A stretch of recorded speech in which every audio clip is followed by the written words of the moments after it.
मानव सेवा ही माधव सेवा। यही सेवा मनोवृत्ति को नहीं निज जीवन को उत्सर्गीकृत कर समाज पर उदाहरण सृष्टि करथिबा जने महिला हेउचंती समाजसेवी श्रीमती पद्मावती देहुरी। से जने उच्च शिक्षिता महिला होइतिले मध्य पिलादिनु दुख कष्ट को अति निकटरू अनुभव करछंती। वर्तमान राष्ट्रीय समाजसेवी महिला परिषद राज्य सभापति भाव में ओडिशा पई से कार्य करछंती। समाज रे निष्पेषित होई रास्ता कड़े पड़ी रहितबा मानसिक रोगी हुंतु किंबा कोनोसी दुखी रंकिणी असहाय व्यक्ति को साहाय्य और सहयोग हाथ बढ़ाई समाजर मुख्य स्रोत में किपरि पुनर्बार चली पारिबे यह हेउची तांका जीवन मूल लक्ष्य।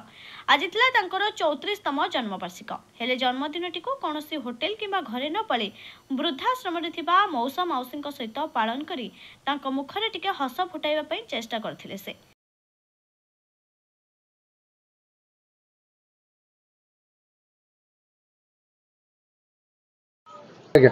पद्मावती देउरी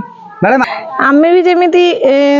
आश्रम को आसिक आम सब जमी वृद्ध मान संग मिसिक दिन कटाऊँ तांको भी किसी समय दे पारुचु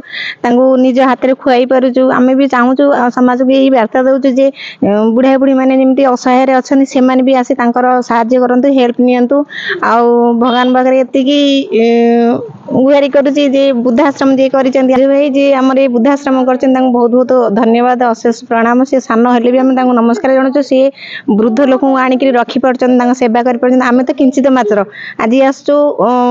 वर्षे के मसेक 2 मास थे आसचु बुलिक पलि जाऊँ आमको जी हेल्प करिया कथा आम करुचु किंतु से केयर नौ भल मत बुझुंट आम भी कहीचु जिते हेल्प दरकार हे आमको कहे आम निश्चिंत भाव आपको हेल्प करूँ। यहाँ समस्त मनोवृत्ति न थाए सेटा जन जन मनोवृत्ति थाए जे आम होटेल जीवु खाइबू आम घरे केक काटबू लोक मान खाया देवु कतु कि पाइबू किंतु आमे किछिटा पाया को आशा करूँ आमे कतु कि आशीर्वाद चाहूँ के से आम आशीर्वाद करते आम गोटे वृद्धाश्रम नुह अनेक अनेक वृद्धाश्रम जाइचु अनाथ आश्रम भी जाइचु आउ छोट पिलांकर सब मूकबधिर स्कूल भी जाइचु किंतु एठिकी आम 4-5 थर आसिलुण आमको बहुत खुशी लगुच। ठाकुर पाखे आम 100 टका नहीं दबा ठाकुर कौन आमको संतुष्ट हो जी भिकारी बसुँच जदि आम 10 टकार खावाई दे पार से भी भगवान आम संतुष्ट हे से समस्त को रिक्वेस्ट करुच्ची अनुरोध करुच्ची जमी वृद्धा आपण मैंने घरे जन्मदिन पालन करूँ किसी असुविधा नहीं किंतु वृद्धाश्रम आसनु अनाथ आश्रम आसतु सिटी भी किसी आप हेल्प करते आपको साहाय्य मिल आपणकर आशीर्वाद मिल नेशनल हेड अच्छा डॉक्टर नीरज कुमार यादव सर विकी चक्रवर्ती सर लगी आम एत बड़ प्लाटफर्म ओडिशा रे पाई परिचु लगी अनाथ आश्रम वृद्धाश्रम ब्लड डोनेट असहाय लोक बहुत हेल्प कर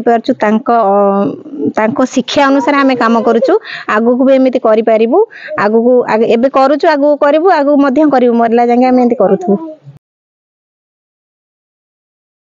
कुमार जेना दुखीश्याम वृद्धाश्रम चेयरमैन जी राष्ट्रीय समाजसेवी महिला परिषद जो ओडिशार अध्यक्ष अच्छा सी आसते आज जन्मदिन वृद्धाश्रम पालन कले पद्मावती दीदी जी के आसते जन्मदिन पालन कले गोटे दिन पूरा खाଇବା भी आज नीरज कुमार सर एवं चक्रवर्ती सर जो आदर्श अनुप्राणित होगी आम पद्मावती दीदी आज आसते वृद्धाश्रम पालन कर जन्मदिन को बहुत भल लगुच मत केक काटिले सकाळ मध्याह्न और रात्र भोजन भी आयोजन कर आज बहुत भल लगे जो गोटे कि यादव सर भी कही जाइए पद्मावती दीदी भी कही जेकोसी मुहूर्त में जेकोसी असुविधा हम सी आमको सहयोग करेंगे और साहय करेंगे एगुटा हूँ मानने आदर्शवाद कथा ये आदर्श माने समाजसेवा महिला समाजसेवा परिषद जो गोटे अच्छी से भाया ओडिशा बहुत कम रेयर काम करुच्ची बहुत भल लगुच समाजसेवा को। नमस्कार मो ना प्रियतमा राड़ केन्द्रापड़ा नहीं प्रथम जन्मदिन शुभेच्छा जनाऊँ जाऊ माने आम चाहूलु जे जन्मदिनटा आम घर भितर आम पिला तो सबुआड़े सब खुशी रोचे कि वृद्धाश्रम पालिबार ये हूँ तार यूनिक कहीं एम आशा भरसा कई ना से खुशीटा कौन जापार ना जहाँ पद्मावती मैडम को धन्यवाद दूँ जन्मदिनटा एमती बहुत अनाथ आश्रम वृद्धाश्रम से बहुत जा सेलिब्रेशन कर बहुत भी खाया भी दिखती